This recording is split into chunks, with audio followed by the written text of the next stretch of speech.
இந்த பதிவு முழுக்க முழுக்க ஒரு எஜுகேஷன் பர்பஸ்க்காக தான். இந்த நிகழ்ச்சியில பங்கு சந்தை ஆலோசகர் சொல்ற கருத்துக்கள் பங்குகள் பற்றிய ஒரு சிறிய புரிதலுக்காக மட்டும்தான். எந்த ஒரு பங்கு சந்தை ஆலோசகராலையும் 100% மார்க்கெட்டையோ பங்குகளை பற்றியோ கணிக்க முடியாது அப்படிங்கறத மனசுல வச்சுக்கோங்க. இந்த நிகழ்ச்சியில சொல்லப்படுற கருத்துக்களை வச்சு ஸ்டாக்ஸை வாங்குறதுக்கோ விற்கிறதுக்கோ தயவு செய்து முயற்சி பண்ணாதீங்க. சார், இன்னைக்கு செபி ரிப்போர்ட் படி 90% பீப்புள் ஆப்ஷன்ல விடுறாங்கன்னு தான் நமக்கு கேள்விப்பட்டிருப்போம். உங்களுக்கு தெரியுமா, 7 பில்லியன் யூஎஸ்ல இருக்கிறவன் நம்ம ப்ராஃபிட்லாம் தின்னுட்டு போறான். ஓவர் ட்ரேடிங் பண்ணி தான் லாஸ் பண்றாங்க. இன்னைக்கு காலையில 10,000 போதும் அப்படின்னு அவன் நிறுத்தினானா அந்த மாசத்துல 1 லட்ச ரூபா சம்பாதிச்சிருவான். ஆனா அவங்க பண்றது இல்ல. நீங்க ஜேன் ஸ்ட்ரீட்னு ஒரு கம்பெனி எடுத்துக்கிட்டீங்கன்னா அவங்க வந்து இந்தியன் மார்க்கெட்ல high frequency trade with small strategy. அவங்க ஃபுல் ஸ்பெகுலேட்டர். 10 பாயிண்ட் 15 பாயிண்ட் அவங்க ஹை ஃப்ரீக்வன்சி ட்ரேட் ஸ்ட்ராட்டஜி எதுவுமே தெரியல, யாருக்கும் வெளியே தெரியாம வச்சிருக்காங்க. 6087 கோடி 7 பில்லியனுக்கு மேல ப்ராஃபிட் பண்ணியிருக்காங்க. இப்போ 2-3 வருஷமா நாங்க என்ன ஃபைன் பண்ணியிருக்கோம் அப்படின்னா, ஒரு 18லேருந்து 20க்குள்ள வாலட்டாலிட்டி இருந்ததுன்னா ரைட்டிங் ஸ்ட்ராட்டஜி ஒர்க் அவுட் ஆகும். 20க்கு மேல போச்சுன்னா பையிங் ஸ்ட்ராட்டஜி. கட்டுமானத்தின் வலிமை, கட்டிடங்களின் பாதுகாப்பு. ஸ்ரீ துர்கா டிஎம்டி கம்பிகள். நியூஸ் கஃபே நேயர்களுக்கு வணக்கம். லாஸ்ட் ஒரு எபிசோடில் அல்கோ ட்ரேடிங் பற்றி நம்ம பேசியிருந்தோம். நிறைய விஷயங்கள் அல்கோ ட்ரேடிங் பற்றி பேச வேண்டியிருக்கு. அன்றைக்கி டைம் இல்லாதனால ஒரு சின்ன சின்ன விஷயங்களோட பேசி முடிச்சிட்டோம். இன்னும் இன்டெப்த்தாக அல்கோ ட்ரேடிங் பற்றி இன்னும் நிறைய விஷயங்கள் கேட்டு தெரிஞ்சுக்க போகிறோம். அதுக்காக இன்றைக்கி algo trading expert mister Senthil Kumar அவர்களை நிகழ்ச்சிக்கு இன்வைட் பண்ணியிருக்கோம். சார் வணக்கம். வணக்கம். லாஸ்ட் எபிசோட்லேயே நிறைய கேள்விகள் இருந்துச்சு, ஆனால் கேட்க முடியல, டைம் இல்லை அப்படிங்கிறதுனால. அதில் நிறைய கேள்விகளில் முக்கியமான கேள்வி அப்படின்னா, முதல்ல இந்த அல்கோ ட்ரேடிங் அப்படிங்கிறது யாருக்கு ரைட்டாக இருக்கும் சார்? ரீசனபிள் ரிட்டர்ன் எதிர்பார்க்குறவங்களுக்கு கரெக்டாக இருக்கும். ஃபார் எக்ஸாம்பிள், இன்னைக்கு வந்து பேங்க் எஃப்டி ரிட்டர்னை விட எனக்கு ஜாஸ்தியாக எதிர்பார்க்குறாங்க அப்படிங்கும்போது அவங்களுக்கு இது ரொம்ப சூப்பராக. பணம் நிறையா இருக்குது, பேங்க் எஃப்டியில் இருக்குது. பேங்க் எஃப்டியில் எனக்கு கம்மியாக ரிட்டர்ன் தான் வருது, ஏன்னா பணவீக்கத்தில் பணம் ஃபுல்லாக எரோட் ஆயிடுது. அப்போது அந்த மாதிரி கஸ்டமர் அப்படின்னு விருப்பப்பட்டாங்கன்னா அவங்க செல்லிங் ஸ்ட்ராட்டஜி எடுக்கலாம், மார்க்கெட்டில் விற்கலாம். அவங்களுக்கு இது சூப்பராக இருக்கும். ஏன்னா அவங்க பேராசைப்படுறது கிடையாது. ஆல்கோவும் டிசிப்ளின். இப்போ ஒரு வயசானவங்க ரிட்டையர்மெண்ட் இருக்கிறவங்க வந்து எனக்கு ஒரு 10% வேதும் இயர்லி இல்லை எஃப்டியை விட எனக்கு ஜாஸ்தியாக வந்தோன்னா அவங்களுக்குலாம் அது சரியான வரப்பிரசாதம். ஒரு சேஃபாக பிஸ்னஸ் பண்ணணும் அப்படின்னு நினைக்கிறவங்களுக்கு இது பெஸ்ட். அதுக்குன்னு தனி ஸ்ட்ராட்டஜி இருக்குது. அந்த ஸ்ட்ராட்டஜி தான் கொடுப்போம். அவங்க கொண்டு போய் பையிங் ஸ்ட்ராட்டஜியில் அவங்களுக்கு ஒர்க் அவுட் ஆகாது. இப்போ கஸ்டமருக்கு நம்ம ரிஸ்க் ப்ரொஃபைல் பண்ணுவோம் சார். ரிஸ்க் ப்ரொஃபைல்னா இப்போது உங்களுக்கு செலவினமும் என்னோட செலவினமும் டிஃப்ரெண்ட்டாக இருக்கும். உங்களுக்கு 1 லட்ச ரூபா மேட்டராக இருக்காது, எனக்கு ஒரு 20,000 ரூபா மேட்டராக இருக்கும். இப்போ மார்க்கெட்டில் வந்து பணம் போகிறதே தெரியாது, பையிங் ஸ்ட்ராட்டஜி எடுக்கணும். ஒரு போதை மாதிரி ஒரு சில பேர் ஸ்பெகுலேட் பண்ணுவாங்க. ஸோ கஸ்டமர் உள்ளே வரும்போது நம்ம ப்ரொஃபைல் பண்ணுவோம். அவங்களோட ரிஸ்க் அசஸ் பண்ணிவிட்டு கம்மி பணம் வச்சுருந்தாங்க, ரிஸ்க் எடுக்கக்கூடிய யங் ஏஜாக இருக்காங்கன்னா அவங்க வந்து பையிங் ஸ்ட்ராட்டஜி, ரிஸ்க் எடுக்கக்கூடிய கெப்பாசிட்டி.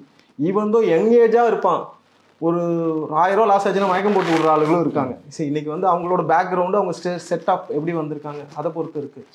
வயசானவர் இருப்பார், 60 வயசு இருப்பார், அவர் 10 லட்ச ரூபா போனாலும் ஃபீல் பண்ண மாட்டார். ஸோ இதை நம்ம கேட்டகரைஸ் பண்ணணும். அவங்களோட தேவைகளை நம்ம புரிந்து அதுக்கு தகுந்த மாதிரி ஸ்ட்ராட்டஜி கொடுத்தா நல்லது. ஓகே, இதுலேயே ட்ரேடர் ப்ளஸ் ஒரு ஷார்ட் டேர்ம் இன்வெஸ்டர், ஒரு லாங் டேர்ம் இன்வெஸ்டர்ஸ், இந்த 3 கேட்டகரியும் இதுக்குள்ளே தான் இருக்காங்க, இந்த இன்வெஸ்டர்ஸ்குள்ளே தான் இருக்காங்க. இவங்களுக்கு அல்கோ ட்ரேடிங் அப்படிங்கிறது இந்த 3 பேரில் யாருக்கு இன்னும் பெஸ்ட்டாக இருக்கும்? ட்ரேடர்ஸ்க்கு தானே? ட்ரேடர்ஸ்க்கு பயங்கரம் பெஸ்ட்டாக இருக்கும் சார். நாங்கள் இப்போ நிறைய ஸ்ட்ராட்டஜி ரெடி பண்ணியிருக்கோம். இப்போது ட்ரேடர்ஸ்க்கு ஏன் பெஸ்ட்டாக இருக்கும் அப்படின்னா, என் கிளைண்ட்ஸ் நிறைய கிளைண்ட்ஸுக்கு என்ன ஆச்சுன்னா, அவன் டெய்லி ட்ரேட் பண்ணணும்னு ஆசைப்பட்றான்.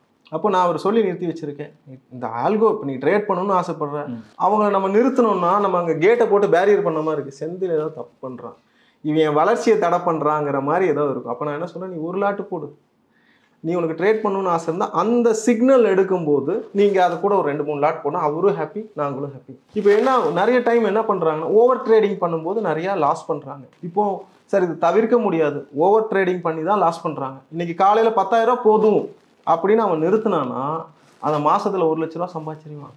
ஆனால் அவங்க பண்ணுறது இல்லை. இப்போ நம்ம ட்ரேடர்ஸ்க்கு என்ன ட்ரெயின் பண்ணுறோம், முயற்சி தான் செய்கிறோம். யாரையும் இன்ட்யூஸ் பண்ண முடியாது. இன்றைக்கி ட்ரேட் பண்ணாதனா ஏன் பணம் நீ யாரா சொல்கிறதுக்குன்னு கேள்வி வருது. ஸோ அப்போ நான் என்ன பண்ணுறேன், சரி இந்த ஸ்ட்ராட்டஜி வந்தால் நீங்கள் அடிஷ்னலாக ட்ரேட் பண்ணி மேனுவலாக ஒரு ட்ரேடை பண்ணிக்கும். இப்போ ட்ரேடருக்கு ஒரு வரப்பிரசாதமும் நாங்கள் முயற்சி எடுத்துகிட்டு இருக்கோம். இப்போ ட்ரேடர் நம்ம பார்த்தோம் சார். அடுத்து ஷார்ட் டேர்ம் இன்வெஸ்டர், ஒரு 3 மாதத்துக்கான ஷார்ட் டேர்ம் இன்வெஸ்டர். இப்போ நாங்கள் பேக் டெஸ்ட் பண்ணதில் என்ன கண்டுபிடிச்சிருக்கோம் அப்படின்னா, 100% ஆஃப் த ரிட்டர்ன் ஜனவரி, பிப்ரவரி, டிசம்பர்லேருந்து ஒரு ரேலி இருக்குது. பார்க்கும்போது அது ஒரு சில ஸ்ட்ராட்டஜியில் அது ப்ராஃபிட் பண்ணுது. ஏப்ரலுக்கு அப்புறம் கொஞ்சம் ஸ்லோ டவுன் ஆகுது. ஸோ ஷார்ட் டேர்ம் இன்வெஸ்டார் எனக்கு அந்த பீரியடில் வரணும் அப்படிங்கும்போது இந்த குவார்ட்டர் நாங்கள் ப்ரிஃபர் பண்ணலாம். ஸோ ஷார்ட் டேர்ம் இன்வெஸ்டாருக்கு நல்லாயிருக்கும். லாங் டேர்ம் இன்வெஸ்டார் அப்படின்னு வர்றாங்கன்னா லைக் நம்ம வயசானவங்க, இந்த எஃப்டி பணம் வச்சுருக்கவங்க, அவங்களுக்கு ரைட்டிங் ஸ்ட்ராட்டஜி நம்ம ப்ரிஃபர் பண்ணலாம். இல்லை கேஷ் மட்டுமே ட்ரேட் பண்ணுறாங்க அப்படிங்கும்போது அவங்களும் நம்ம லாங் டேர்ம் இன்வெஸ்டராக எடுத்துக்கலாம். இப்போது ஆல்கோ ட்ரேடிங்கில் ஷார்ட் டேர்ம் இன்வெஸ்டருக்கு என்ன பெனிஃபிட் கிடைக்கும் அப்படின்னா, பேக் டெஸ்ட் பண்ணால் ஒரு சில பேர் பேக் டெஸ்ட் பண்ணியிருப்பாங்க. அந்த பேக் டெஸ்ட்டில் ஒரு சில குவார்ட்டர் மட்டும் ப்ராஃபிட் பண்ணா அப்படின்னு நினைக்கிறேன். ஷார்ட் டேர்ம் இன்வெஸ்டர் அதை ப்ரிஃபர் பண்ணலாம்.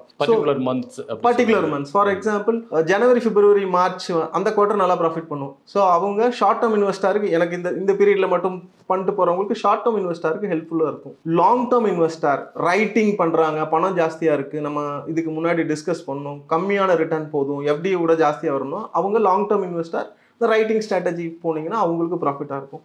கேஷ் ட்ரேட் பண்ணுறவங்க கவலையே கிடையாது, அது லாங் டேர்ம் இன்வெஸ்டர் தான். ஆல்கோல ஏதாவது ஸ்ட்ராட்டஜி ட்ரிகர் ஆயிடுச்சுன்னா அது நம்ம அங்கே சஜஸ்ட் பண்ணலாம், அதை எடுத்துக்கலாம், அந்த ஸ்ட்ராட்டஜி எடுத்துக்கலாம். ஓகே, இண்டிவிஜுவலாக ஆல்கோ ட்ரேட் பண்ணுறதுக்கும் அதை தாண்டி சில நிறுவனங்கள் பண்ணுறது அப்படிங்கிறத தாண்டி பெருநிறுவனங்கள் அதில் கான்ட்ரிபியூட் பண்ணுறதை நம்ம பார்க்குறோம். மியூச்சுவல் ஃபண்ட்ஸ் கூட இந்த ஆல்கோ ட்ரேடிங் பண்ணுறதா கேள்விப்படுறேன். அப்படி மியூச்சுவல் ஃபண்ட்ஸ் இதில் கான்ட்ரிபியூட் பண்ணுறாங்களா? சார் இன்னைக்கு யாருக்கும் தெரியறது இல்லை. சத்தம் காட்டாமல் உங்களுக்கு அந்த டேட்டா தரேன். 5 வருஷத்துக்கு மேலே 2-3 மியூச்சுவல் ஃபண்டு நிறுவனம் வந்து ஆல்கோ ட்ரேடிங் பண்ணிட்டு இருக்காங்க. அந்த டீட்டெயில்ஸ் உங்களுக்கு நான் கொடுக்குறேன். ஸோ இப்போ ரீசெண்டாக இப்போது பவர் ஆஃப் காம்பவுண்டிங்கில் 15% நமக்கு ப்ராஃபிட் கிடைச்சி 15% இயர் ஆன் இயர் ரிட்டர்ன் கிடைச்சா 3 வருஷத்தில் நம்ம இன்வெஸ்ட்மெண்ட் டபுள். நான் உங்களுக்கு வந்து யாரெல்லாம் ரீசெண்டாக 3 வருஷத்துக்கு மேலே ஆல்கோ ட்ரேடிங் மியூச்சுவல் ஃபண்டு நிறுவனம் நிறைய ஃபண்ட் மேனேஜர்ஸ் வச்சுருப்பாங்க. இன்னும் ஃபியூச்சரில் ஃபண்ட் மேனேஜர்ஸ் நிலைமை என்ன ஆக போகுதுன்னு தெரியாது. ஆல்கோ வந்து அவங்களோட வேலையை தூக்குதா என்னன்னு தெரியல. அவங்களும் கொஞ்சம் கொஞ்சமாக மாறிட்டு வர்றாங்க. குவாண்டமெண்டல் ஃபண்டு அவங்க வந்து 2021 ஆரம்பிச்சிட்டாங்க. அவங்களோட ரிட்டர்ன் பர்சன்டேஜ் அப்படின்னு பார்க்கும்போது 25.76% கொடுத்துருக்கு அந்த ஃபண்டு. அதுக்கடுத்து 361 குவாண்ட் ஃபண்ட் ரெகுலர் க்ரோத், இந்த ஃபண்டு 22% கொடுத்துருக்கு. நம்ம என்ன சொல்கிறோம், 15% வச்சிருந்தாலே 4 வருஷத்தில் டபுள் ஆகும். 22% கொடுத்துருக்கு 3 வருஷத்தில். நிப்பான் இந்தியா குவான் ஃபண்ட் 20% கொடுத்துருக்கு. ஐசிசி புடென்ஷியல் குவான் ஃபண்ட் இவங்க 2020 இருக்காங்க, 14.88% அது கொடுத்துருக்கு. கோட்டக் வந்து இப்போ 1 வருஷம் தான் வந்திருக்கு. கோட்டக் ஒரு 20%, 19.47% கொடுத்துருக்காங்க கோட்டக்கு. ஆக்சிஸ் குவாண்ட் ஃபண்ட் அவங்க வந்து 2021 வந்திருக்காங்க. இதுவும் 3 வருஷம் கடந்த நிறுவனம். இந்த நிறுவனம் வந்து 3 வருஷம் ரிட்டர்ன் பார்த்தீங்கன்னா 12.8%, 2 வருஷம் ரிட்டர்ன் பார்த்தீங்கன்னா 22.25%. டிஎஸ்பி அவங்க 2019 வந்துட்டாங்க. அவங்க வந்து 7% ரிட்டர்ன் கொடுத்துருக்காங்க ஓவராலாக. இவங்க இந்த நிறுவனத்தோட 5 வருஷம் ரிட்டர்ன் பார்த்தீங்கன்னா 15% கிடைச்சிருக்கு. டாடா குவாண்ட் ஃபண்ட் இவங்களும் 3 ஆண்டுக்கு மேலே இருக்காங்க. இன்னைக்கு தேதிப்படி 13% ரிட்டர்ன் கொடுத்துருக்காங்க. இந்த நிறுவனம்லாம் நான் சொன்னது 3 வருஷம் இருந்த நிறுவனம்.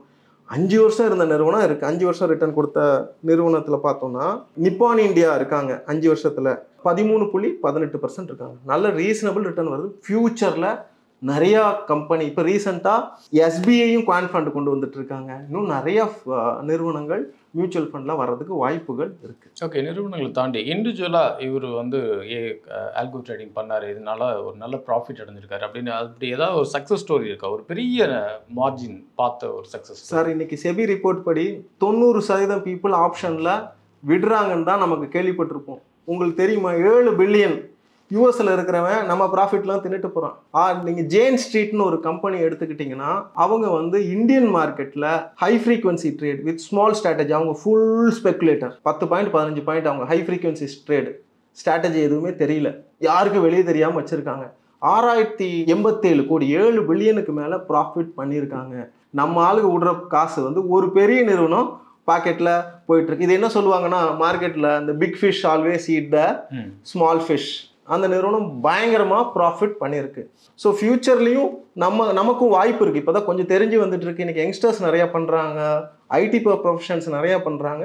நம்மளும் கொஞ்சம் கொஞ்சமாக மைக்ரேட் ஆகி வந்துடும். ஓகே, இதில் ஸ்ட்ராட்டஜி ஃபாலோ பண்ணுற விஷயம் சொன்னீங்க. இப்போது ஒரு ஷார்ட் டேர்ம் இன்வெஸ்டர்ஸ் அப்படின்னாக்கா அவங்களுக்கு இந்தந்த பீரியட் உங்களுக்கு சப்போர்ட் பண்ணுவோம், இந்தந்த மாதங்கள் உங்களுக்கு சப்போர்ட் பண்ணுவோம், அந்த டைமில் மட்டும் பண்ணுங்க அப்படின்னு. ஜென்ரலாக ரெகுலராக பண்ணுறப்போ டைமிங் ஸ்ட்ராட்டஜிஸ்னு ஒன்று இருக்கு இல்லையா, இந்தந்த நேரங்களில் நீங்கள் எடுத்தால் பெட்டராக இருக்கும் அப்படிங்கிறது ஏஐயில் இருக்கு இல்லையா, இந்த ஸ்ட்ராட்டஜிஸ் என்னென்ன மாதிரியான கால்குலேட் பண்ணுறீங்க? மார்க்கெட்டை நாளாக பிரிச்சுக்கிட்டிங்கன்னா காலையில் 9:15 9:30 வரைக்கும் பயங்கர வாலட்டாலிட்டியாக இருக்கும். ஸோ இங்கே நம்ம என்ன பண்ணலாம்னா ரொம்ப ரிஸ்க் எடுக்கிறவங்க வந்து அந்த ஸ்ட்ராட்டஜியை எடுத்துக்கலாம்.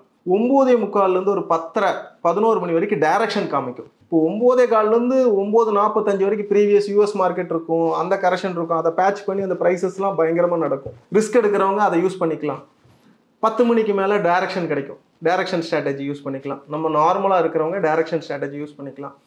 ரைட்டர்னு சொன்னேன், நான் உங்களுக்கு இதுக்கு முன்னாடி சொல்லியிருந்தேன், கன்சிஸ்டண்ட்டாக ரிட்டர்ன் எடுக்கணுங்கிறவங்க வந்து 11 மணிலேருந்து 1 மணி வரைக்கும் மார்க்கெட் தூங்கிட்டு இருக்கும். அந்த டைமை யூஸ் பண்ணி ரைட்டிங், அந்த டைம் தான் மேக்ஸிமம், ஏன்னா தூங்குற மார்க்கெட்டில் தான் ரைட்டிங் கிடைக்கும், அவங்க அதை யூஸ் பண்ணிக்கலாம். திருப்பி அந்த 1 மணிக்கு மேலே யூகே மார்க்கெட் ஓப்பன் ஆயிரும் சார், அதுக்கப்புறம் அந்த யூகே ட்ரெண்ட் ஃபாலோ பண்ணணும். அப்புறம் 3:30க்கு வந்து அந்த 3:15 3:05 இருந்து 3:30க்கு பிறகு காலையில் என்ன வாலட்டாலிட்டி இருக்கோ அந்த வாலட்டாலிட்டி நடக்கும். நம்ம என்ன சொல்கிறோம் அப்படின்னா, ஒரு மிடில் இன்கம் பீப்புள் அவங்க வந்து காலையில் 9:45 வரைக்கும் இட்ஸ் நாட் அட்வைசபிள். அவங்க ரிஸ்க் எடுக்கிறாங்கன்னா அட்வைசபிள். ஆனால் நிறைய எக்ஸ்பர்ட் காலையில் நீ எப்படி ஆஃபீஸ்க்கு 10 மணிக்கு ஷார்ப்பாக வரணுமோ அந்த மாதிரி தான் மார்க்கெட்டுங்கிறது ஓப்பன் ஆன உடனே நீ அந்த டைத்தில் என்ட்ரு ஆகு, அதை விட்டுட்டு மார்க்கெட் தூங்க போகிறப்போ டயத்தில் போய் அதெல்லாம் பண்ணாது அப்படின்னு தான் நான் அட்வைஸ் பண்ணுறேன். சார் இப்போது நான் ஆல்ரெடி சொன்ன மாதிரி தான், ஒருத்தர் 1000 ரூபா லாஸ் பண்ணாலே அழுதுருவார். நான் என்ன சொல்ல வரேன்னா, உன்னோட ரிஸ்க் கேப்பபிலிட்டி அந்த நேரத்தில் உன்னால் முடியும் அப்படின்னா நீ அந்த நேரத்தில் இறங்கு. எனக்கு அது ரிஸ்க் கிடையாது, என் கிளைண்ட்டுக்கு அது ரிஸ்க் கிடையாது. நான் வயசானவங்களை அந்த நேரத்தை கொடுத்தனா அவர் ஹார்ட் அட்டாக் வந்து போயிடுவார். ஸோ நமக்கு ரிஸ்க்கு என்ன தேவைப்படுமோ அவங்க சூஸ் பண்ணிக்கலாம். இப்போ யங்ஸ்டர்ஸ் ரிஸ்க் எடுக்க அவன் சம்பாதிச்சுக்குவான் சார். ஸோ யங்ஸ்டர்ஸுக்கு அது அட்வைசபிள் இருந்தாலும் நான் சொல்கிறேன், 25 வயசு யங்ஸ்டர் வந்து ரிஸ்க் எடுக்க முடியாதவங்களுக்கு இது அட்வைசபிள் இல்லை. இந்த டைமிங் ஸ்ட்ராட்டஜிஸ் அப்படிங்கிற மாதிரி இண்டிகேட்டர் ஸ்ட்ராட்டஜிஸ்னு ஒன்று இருக்குது. இண்டிகேட்டர் பார்க்காம நம்ம ஒரு விஷயத்தை ஃபாலோ பண்ணுறதே இல்லை. ஆல்கோ ட்ரேடிங்கில் இண்டிகேட்டர் ஸ்ட்ராட்டஜிஸ்ங்கிறத எப்படி பார்க்குறீங்க சார்? இப்போது இண்டிகேட்டர்ஸ் வந்து நிறைய இண்டிகேட்டர்ஸ் இருக்குது. இப்போ பேசிக்காக நம்ம பார்க்க போகிறது RSI இண்டிகேட்டரும்போம், பொலிஞ்சர் பேண்டுன்னு சொல்லுவோம், ஆசம் இண்டிகேட்டர் சொல்லுவோம், ADXங்கிற இண்டிகேட்டர் சொல்லுவோம், வில்லியம்ஸ் ஆர்னு சொல்லுவோம். இந்த இண்டிகேட்டர்லாம் நம்ம காம்பினேஷன் ஆல்கோல் நம்ம எவ்வளோ இண்டிகேட்டர் வேணாலும் பார்க்கலாம். இப்போ நம்ம அக்யூரசி தான் மேக்ஸிமம் வந்து நீங்கள் இன்ட்ராடேக்குள்ள என்ட்ரி எக்ஸிட்னா சூப்பர் ட்ரெண்ட் மேக்ஸிமம் வைக்கலாம் சார். சூப்பர் ட்ரெண்டுனா எனக்கு வந்து வாலட்டாலிட்டி இருக்கும், எனக்கு காசு சம்பாதிக்கலாம். ஸோ இந்த ஸ்ட்ராட்டஜிலாம் காம்பினேஷனாக வச்சு பண்ணும்போது நம்ம ரிஸ்க்கை மினிமைஸ் பண்ணலாம், ப்ராஃபிட்டை என்ஹான்ஸ் பண்ணலாம். நம்ம எக்ஸிட்டுக்கு மேக்ஸிமம் நம்ம சூப்பர் ட்ரெண்டாக சஜஸ்ட் பண்ணுவோம். சூப்பர் ட்ரெண்ட் வந்து ஒரு சிம்பிள் ஸ்ட்ராட்டஜி எனக்கு எல்லா புரோக்கரும் கொடுக்குறாங்க, அதை வச்சுமே நம்ம பண்ணலாம். எப்படி ஒரு டைமிங் ஸ்ட்ராட்டஜிஸ்ன்னு பார்க்குறோமோ அதே மாதிரி ஒரு இண்டிகேட்டர் பார்க்குறோமோ, மார்க்கெட் வாலட்டாலிட்டி ஸ்ட்ராட்டஜிஸ்ன்னு ஒன்று இருக்குது. அந்த இடத்துல மார்க்கெட் வந்து ஒரு வாலட்டாலிட்டி இருக்கிற டைமும் ஒரு லோ லெவலில் இருக்கிறப்பையும் ஹை லெவலில் இருக்கிறப்பையும் இந்த அல்காரிதம் எப்படி ஒர்க் ஆகுது அப்படின்னு சார், இதுக்கு நம்ம இந்தியா விக்ஸுங்கிறது நம்ம வாலட்டாலிட்டி இண்டெக்ஸை மெஷர் பண்ணுற ஸ்ட்ராட்டஜி இருக்குது சார். இப்போ நீங்கள் இந்த ஆல்கோ வந்து நம்ம 2020 ஒர்க் அவுட் ஆகிருக்குமா அப்படின்னா சத்தியமாக ஒர்க் அவுட் ஆகிருக்காது. ஏன்னா இந்தியா விக்ஸ் 80 இருந்தது. பையிங் ஸ்ட்ராட்டஜி வாலட்டாலிட்டியில் 2 ஸ்ட்ராட்டஜி ஒர்க் அவுட் ஆகும் சார். நீங்கள் பையிங் ஸ்ட்ராட்டஜி எல்லாம் வாலட்டாலிட்டியில் ஒர்க் அவுட் ஆகும். இப்போ இந்தியா விக்ஸ் வந்து வரலாறு 20 22 ஆவரேஜ் 30 இருந்தது. அந்த கொரோனா டைம் 80 போச்சு. இப்போ 2-3 வருஷமா நாங்கள் என்ன ஃபைன் பண்ணியிருக்கோம் அப்படின்னா, ஒரு 18லேருந்து 20க்குள்ள வாலட்டாலிட்டி இருந்ததுன்னா ரைட்டிங் ஸ்ட்ராட்டஜி ஒர்க் அவுட் ஆகும்.